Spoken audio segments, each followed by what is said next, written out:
দুহাত ভরে দিয়েছে, তার বদলে উনি জেলাকে কি দিয়েছেন আপনারা সবাই জানেন। যে জেলাতে একটা সময় আমাদের যদি কোনো আত্মীয় হলদিয়ায় বসবাস করতো, তার কাছে আমরা বলতাম যে তোমাদের ওখানে কোনো চাকরি থাকলে খবর দিও, তাহলে আমাদের একটা চাকরির জন্য অ্যাপ্লাই করব।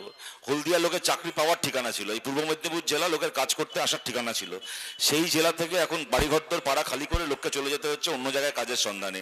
বছরে একবার দুবার নিজের বাড়িতে তারা বেড়াতে আসতে পারছে।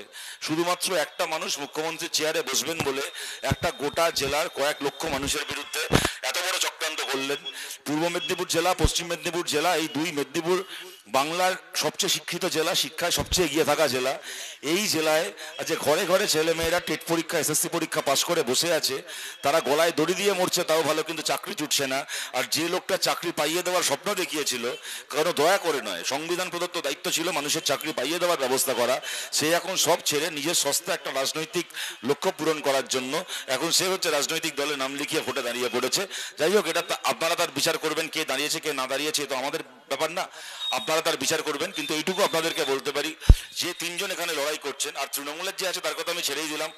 মমতা ব্যানার্জির মাথার চুলের একটা উকুনের যা গুরুত্ব আছে তৃণমূলে, এই দেবাংশু ভট্টাচার্যের সেই গুরুত্বও নেই। সুতরাং ওকে নিয়ে আর কথা বলে সময় নষ্ট করে লাভ নেই। খালি আপনাদেরকে এইটুকু বলছি, যেভাবে আমাদের রাজ্য চলছে এবং এই জেলা চলেছে, আপনাদের যদি মনে হয় যেটা অন্যায় হচ্ছে, আবার এই এলাকা, এই পূর্ব মেদিনীপুর, এই তমলুক, এই হলদিয়া, এই নিমতৌড়ি, এই এলাকার আবার আগের চেহারায় ফিরে যাওয়া উচিত।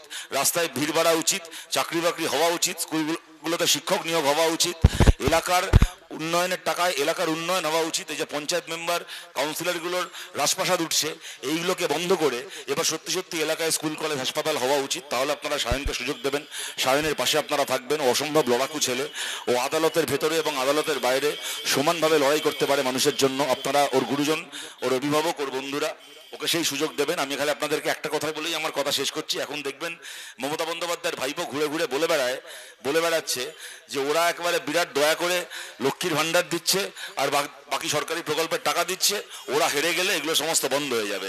আপনাদেরকে বলছি, এই টাকাগুলো কোনো ভাইপো ভাইজির বাপ ঠাকুরদার টাকা নয়, এগুলো ওদের পকেটের টাকা নয়, কারোর দয়ার দান নয়। মানুষের টাকা মানুষ পাচ্ছেন, মানুষের ট্যাক্সের টাকা পাচ্ছেন। কোনো মুখ্যমন্ত্রীর 14 পুরুষের ক্ষমতা নেই হারুক কি জিতুক সরকারি টাকা বন্ধ করার। নির্ভয় আপনারা ভোট দিন। যদি আমরা জিততে পেরেছি, কোনো সরকারি প্রকল্পের 10টা নয়া পয়সা বন্ধ হবে না।